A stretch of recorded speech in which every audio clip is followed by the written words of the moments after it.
وَكَفَىٰ بِاللَّهِ حَسِيبًا مَا كَانَ مُحَمَّدٌ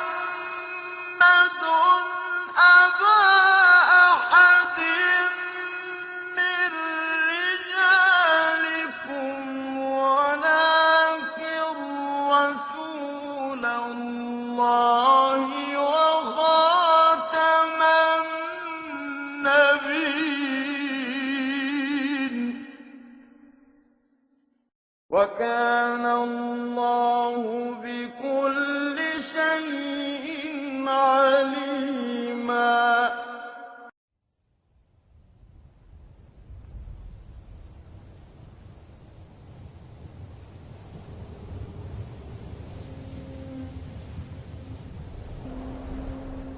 Faisal ibn Abdul Aziz al-Saud was born in the royal house of Saud. He was the third son of King Abdul Aziz, the founder of modern-day Saudi Arabia.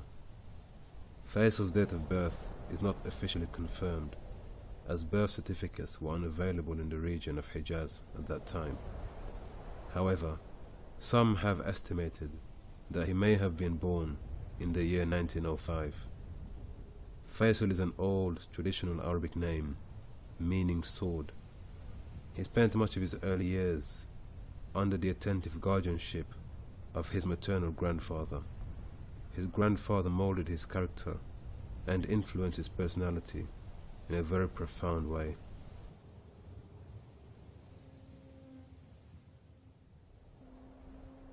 From a very young age, Faisal's mother would habitually encourage and motivate him to cultivate and develop the proud nomadic traits of courage, generosity, and above all else, religious piety and sincerity. But the loving inspiration and maternal cheer that the young prince was so accustomed to in these early years were to be disrupted prematurely when his beloved mother died in the year 1912. Faisal was only 7 years old at that time. Like a delicate but precious pearl, washed up on the desolate shores of grief and separation, overwhelmed by sweeping tides of orphanage, the young prince soon found solace and serenity under the care of his maternal grandfather, who was an inspiration and a mentor for the tender soul. During his early years, under the tutelage and guidance of his grandfather, Prince Faisal had learned to read the Noble Quran and began studying the principles of Islam away from the distractions and comforts of his father's royal halls and magnificent palaces. The pure environments beneath the open skies of the desert terrain in which Faisal grew up during his formative years would slowly ingrain delicate but deep ties to the desert life, and would leave indelible marks upon the impressionable mind of the young prince. Prince Faisal's experience was remarkable, because unlike his brothers, he had lived with desert dwellers and was learned in their traditions. He knew their dialects and understood the subtleties of classical Arabic poetry. Faisal's childhood experience in the open desert enabled him to learn how to ride horses, how to hunt with falcons, how to shoot rifles, and even how to handle swords. In addition to these useful abilities, Faisal's uncles taught him military strategies and tactics, as well as customs and histories of the Arab tribes surrounding them. He was well versed in their heritage. He knew about their blood feuds. He even learned to recognize their grazing patterns. Above all, the young prince was an ardent apprentice of desert diplomacy, a skill which he had come to learn directly under his father, King Abdul Aziz, the unrivaled champion. Consequently, these early experiences would serve the young prince a great deal in later years.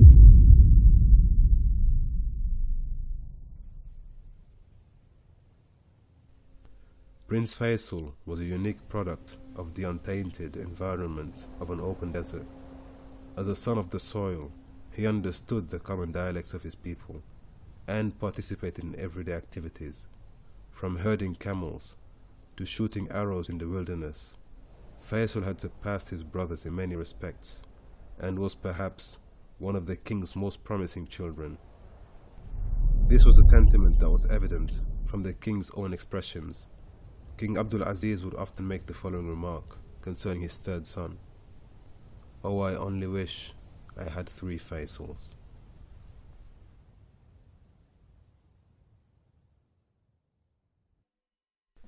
Faisal's brilliance and natural intelligence would soon be tested when in 1919 the British government invited King Abdul Aziz to visit London on a diplomatic mission.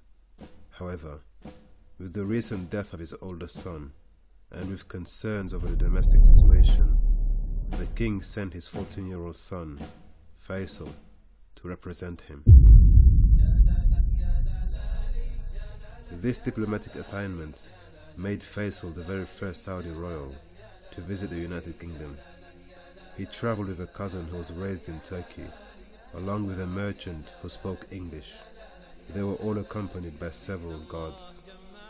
Yet despite his new surroundings and the alien culture that engrossed his 14-year-old mind, Faisal had not forgotten his upbringing back in the desert of Arabia.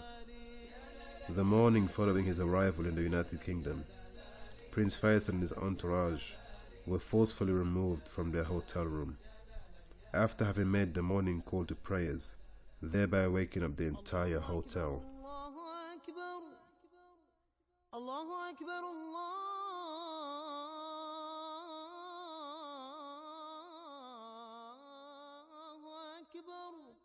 Faisal spent all but 5 months in Britain, wherein he met with the king and high-ranking British officials. During the same period, he also visited France, where he was saluted as the first Saudi royal to visit there also. Furthermore, during his stay in Britain, King George invited Prince Faisal and his entourage to Buckingham Palace in the spirit of hospitality. However, when he was asked what he liked most about the country, the young prince replied that he particularly enjoyed riding up and down the long escalators in Piccadilly Circus. The teenager learnt a few phrases in English and gained a fresh new insight into the world outside the Desert Kingdom. In fact, he became the country's de facto foreign minister at the age of 14, and he continued to serve in that capacity until the day he died.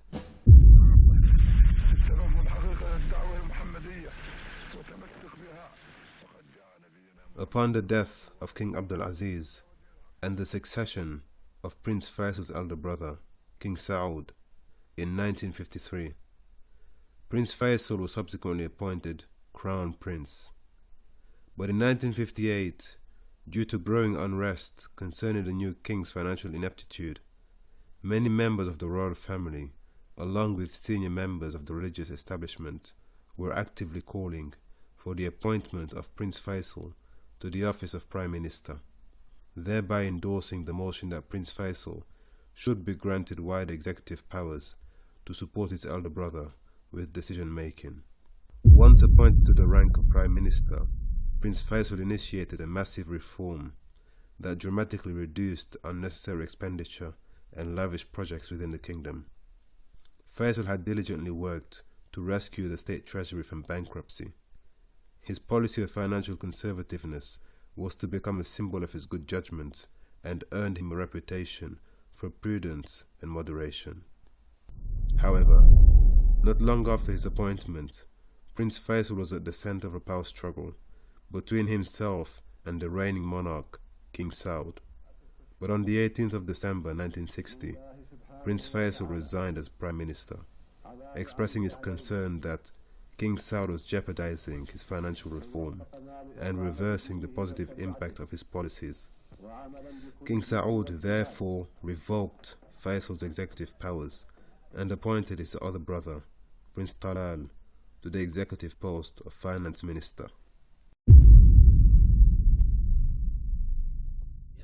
However, by 1962, Prince Faisal had rallied enough support within the royal family to reinstall himself as Prime Minister for a second time.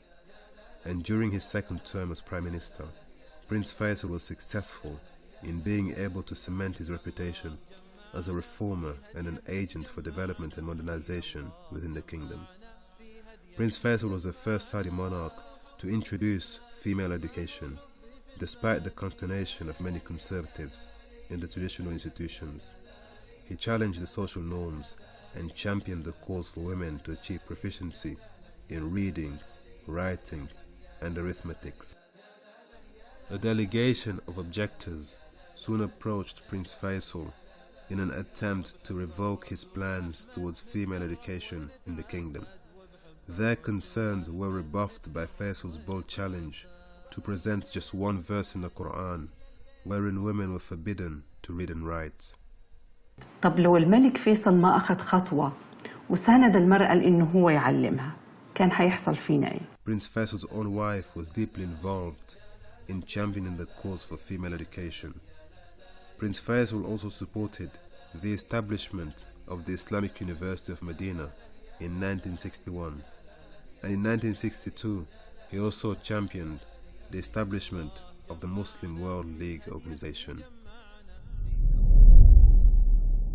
In November 1964, Prince Faisal was designated to the throne in favor of his elder brother, the former King Saud, but Prince Faisal is reported to have refused the honor 3 times until it was eventually forced upon him. In a passionate inaugural ceremony following his royal appointment on November 2nd, 1964, King Faisal declared the following words: "I beg of you, brothers, to look upon me as a brother and a servant. Majesty is reserved for God alone, and the throne is the throne of the heavens and earth." Upon his ascension, King Faisal still viewed the restoration of the country's finances as his main priority. He continued to pursue his judicious financial policies during the first years of his reign, and his aims of balancing the country's budget eventually succeeded and were further advanced by an increase in oil production.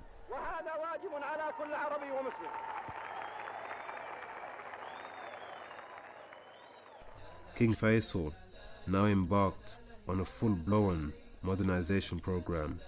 The peak of his achievements was the establishment of a judicial system. Many universities were established or expanded during his rule. Many of the country's current ministries, government agencies, and welfare programs were established during his rule. He invested heavily in infrastructure. He also introduced policies such as agricultural and industrial subsidies, as well as pension plans and social insurance programs for the Saudi workforce. ليس هنالك شيء يحصل في هالبلد هذه إلا فيصل كان طرفه من 50 سنة.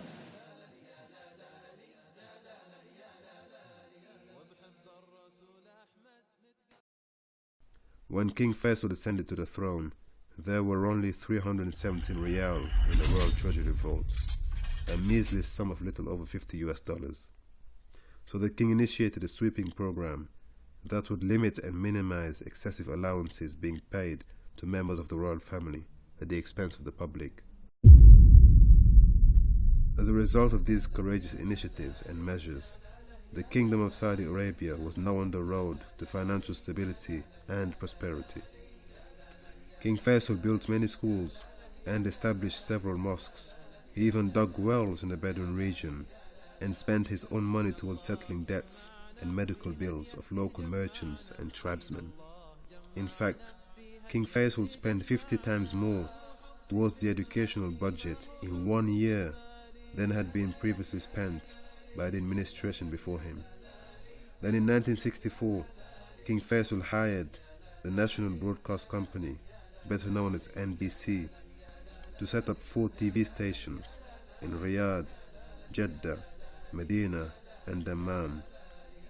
The first television broadcasts were officially transmitted in July 1965. But in 1966, an especially zealous nephew of King Faisal, by the name of Khalid ibn Musaid, led a group of armed protesters in an attempt to destroy the television station in Riyadh. King Faisal had informed the officers to retaliate if the prince should open fire, reminding everyone that no one was above the law, not even a prince. When the police arrived to disperse the group, Prince Khalid shot at his security guard and was himself consequently shot in retaliation and self-defense. The prince eventually died from the bullet wound. This incident would become a key trigger to a very tragic incident that would unfold 10 years later. Yet despite the growing and relentless opposition movement from conservative factions within the kingdom, King Faisal continued to pursue his objectives and would always defend his policies by referring back to sound Islamic principles. However, unlike many of his contemporaries, King Faisal readily acknowledged his country's religious and cultural diversity, which included the predominantly Shia region of Ahsa in the east and the southwestern region of Asir. King Faisal's policies were inclusive and applied equally to the various religious subgroups and denominations. However, the dark stain of slavery was yet to vanish from the Desert Kingdom, and on November 6, 1962, the institution of slavery was totally abolished in Saudi Arabia. King Faisal had long felt such conviction about this cause. He previously stunned the American establishment upon visiting President Roosevelt in 1943, when he emphatically insisted that his black assistants should be seated on the same table and eat the same food that was being served to him in an area of the restaurant that was reserved for white people only. إن أكرمكم عند الله أتقاكم إن أكرمكم عند الله أتقاكم. نحن دعاة لكلمة الله سبحانه وتعالى ودعاة لأن يكون دين الله ظاهر على كل شيء.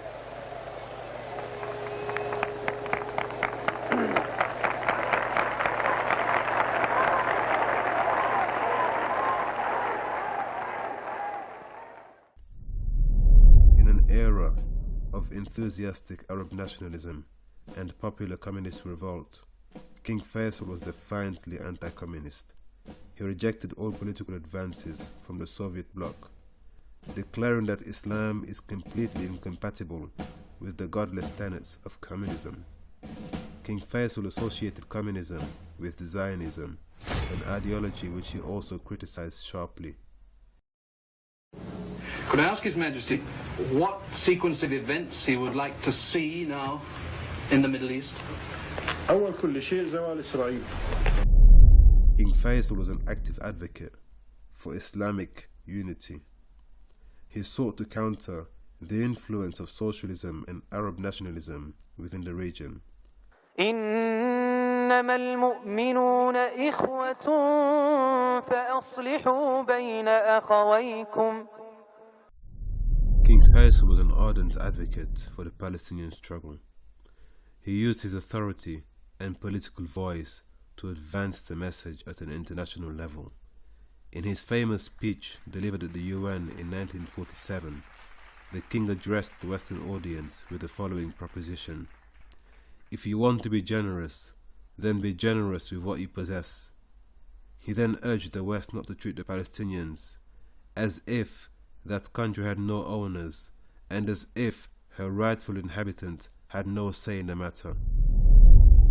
But for all his bravery on behalf of the Palestinians, King Faisal was insulted, shoved, booed, and spat upon by Jewish demonstrators in New York. ماذا ننتظر؟ هل ننتظر الضمير العالمي؟ أين هو الضمير العالمي؟ إن القدس الشريف يناديكم ويستغيث بكم أيها الإخوة لتنقذوه من محنته ومما ابتلي به، فما لا يخيفنا. Yet after many diplomatic attempts, coupled with sequential breaches of contract by the US and the UN over the Palestinian affair, King Faisal took matters into his own hands and made it very clear that his concern for the Muslims in Palestine was not a matter of words alone. This is NBC Nightly News, Wednesday, October 17th. Reported by John Chancellor. Good evening. The Middle East war produced developments all over the world today. The oil-producing countries of the Arab world decided to use their oil as a political weapon. They will reduce oil production by 5% a month until the Israelis withdraw from occupied territories. If the Arab countries keep that pledge, it would reduce their production by almost 50% in 1 year. There were diplomatic maneuvers at the United Nations, in Washington, and in Cairo. Soon the Western world would stop taking oil for granted. And in October 1973, when the Arab-Israeli war began, King Faisal withdrew Saudi oil from the world markets as a strong sign of protest over the West's unrelenting and shameful support for Israel. King Faisal led the Arab oil embargo of 1973. This affirmative strategy increased the price of oil and was a primary contributing factor behind the 1973 energy crisis. It was to be the defining act of King Faisal's career, an act that gained him lasting prestige among many Muslims worldwide. What does Nixon do? He orders Kissinger, Secretary of State, and Schlesinger, Secretary of Defense, to prepare to take over the Arab oil fields in Saudi Arabia. And by 1974, he was named Time magazine's Man of the Year. The financial windfall generated by the oil crisis fueled the financial stream that continues to flow into the Saudi economy long after his death. However, following the defeat of the Arab forces in 1973, towards the end of the Arab-Israeli war, King Faisal was never seen to smile publicly again due to his grief and his deep sadness over the state of Palestine and the loss of land inflicted on the indigenous people of Palestine. The king thus encouraged Muslims to rise up and liberate the Holy Land in an emotional speech. إن القدس الشريف يناديكم ويستغيث بكم أيها الإخوة. King Faisal was respected and highly regarded by his peers and contemporaries. He had invited Malcolm X to the Kingdom of Saudi Arabia as a guest of the state and accorded him a generous and honorable reception for the duration of his pilgrimage in the Holy Land. King Faisal also developed a close alliance with Pakistan, where he was regarded highly for his religious policies and his Islamic ideals. He was a very close friend of Zulfikar Ali Bhutto, the renowned Prime Minister of Pakistan, as well as General Muhammad Zia-ul-Haq.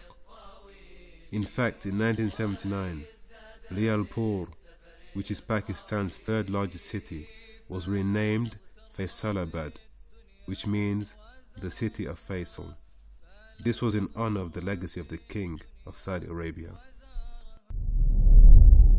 King Faisal's personal life was unique compared to that of his predecessors and to many of his contemporaries.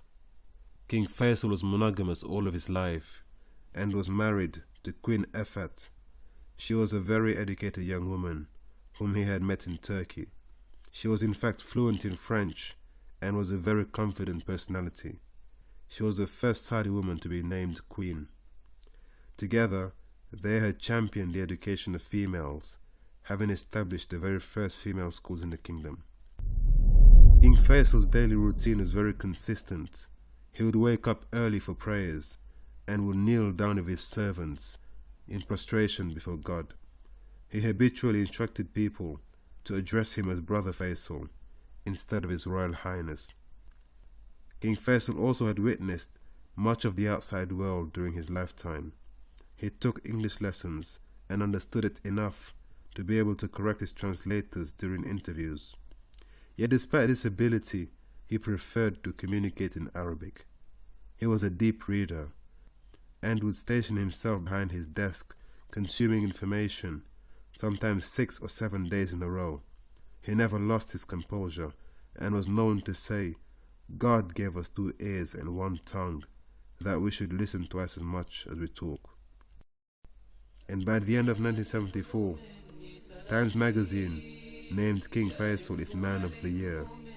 Reporters described him as dour, ascetic, and shrewd.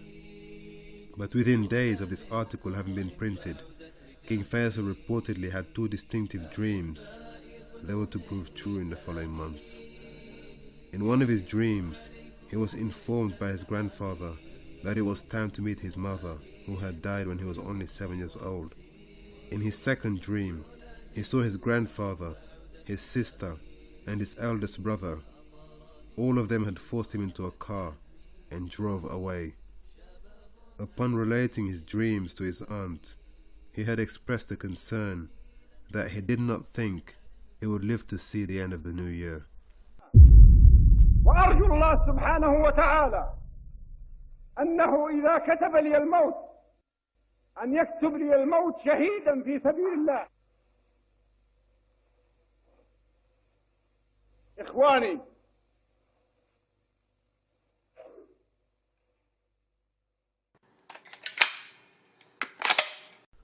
On March the 25th, 1975, King Faisal arrived in his office at 10:25 a.m. He had an appointment to meet Kuwait's new oil minister, who was waiting in a side room next to the king's office. Along with him was also the Saudi finance minister, Zaki al-Yamani, and along with them was a young Saudi prince who snuck into the waiting room with the 2 senior officers.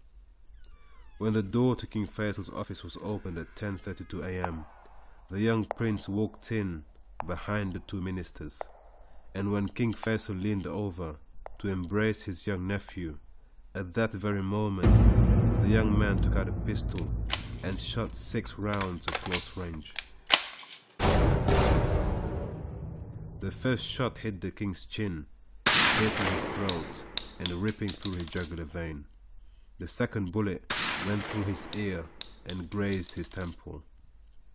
The king's dream had now come to light. He was assassinated by his own nephew. King Faisal was quickly taken to hospital. He was still alive as doctors massaged his heart and gave him a blood transfusion. However, due to the severity of the injuries, the doctors were not successful in their operation, and King Faisal died shortly thereafter.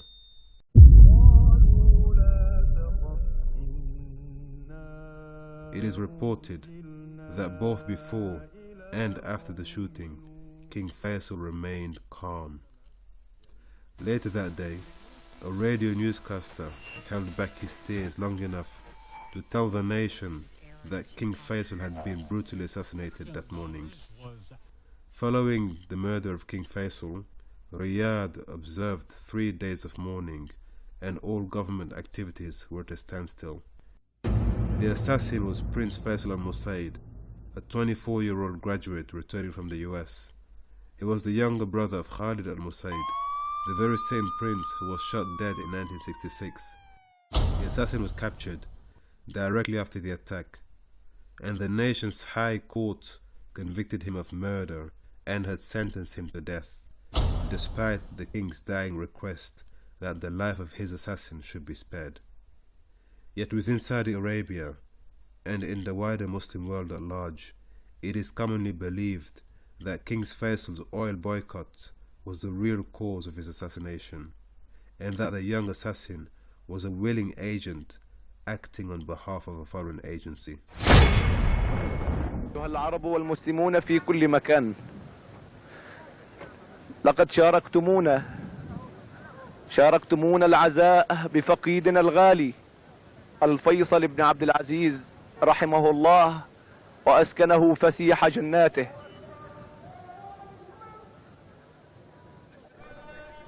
King Faisal's body was buried a day following his death. He was laid to rest in an unmarked grave at Al Oud Cemetery in Riyadh on March 26, 1975. His legacy burns bright in the heart of every Saudi citizen, and his valiant call for justice rings throughout the Muslim world. King Faisal's sincere call for a unified Muslim world based upon one book, one identity, under one God will one day be realized by the true inheritors of his struggle. King Faisal ibn Abdul Aziz al-Saud was a reformer, a liberator, and a champion for female education. He was a courageous defender for the Palestinian cause. He lived as he died, upon principles and upon deep conviction. He loved his Muslim brothers and did his best to create a better society for his own people. May Allah grant King Faisal al-Saud a spacious dwelling place in paradise and reward him for his struggles upon the path to Islamic unity. إخواني، ماذا ننتظر؟ هل ننتظر الضمير العالمي؟ أين هو الضمير العالمي؟ إن القدس الشريف يناديكم ويستغيث بكم أيها الإخوة لتنقذوه من محنته ومما ابتلي به. فماذا يخيفنا؟ هل نخشى الموت؟ وهل هناك موتة أفضل وأكرم من أن يموت الإنسان مجاهدا في سبيل الله؟ أيها الإخوة المسلمون، نريدها قومة ونهضة إسلامية لا تدخلها قومية ولا عنصرية ولا حزبية، إنما دعوة إسلامية، دعوة إلى الجهاد في سبيل الله، في سبيل ديننا وعقيدتنا، دفاعا عن مقدساتنا وحرماتنا. وأرجو الله سبحانه وتعالى أنه إذا كتب لي الموت أن يكتب لي الموت شهيدا في سبيل الله. إخواني،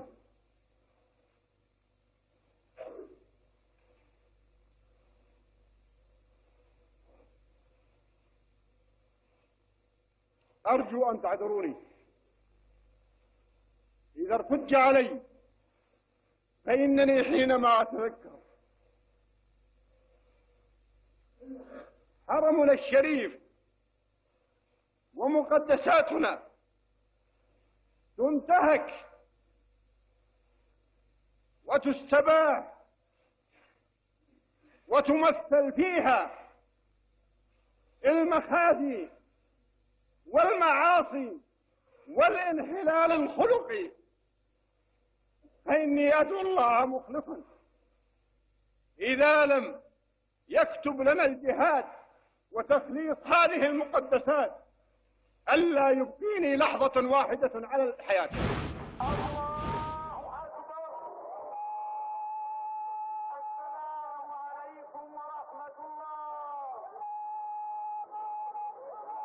من المؤمنين رجال صدقوا ما عاهدوا الله عليه فمنهم من قضى نحبه ومنهم من ينتظر وما بدلوا تبديلا.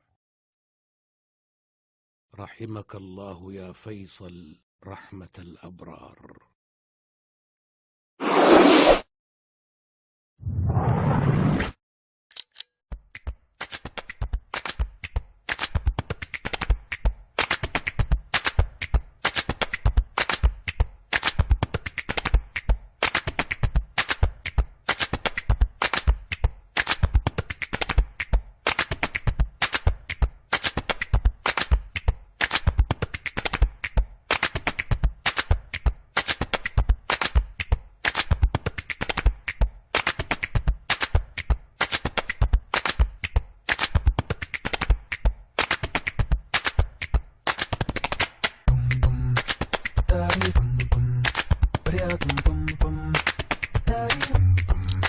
بريئة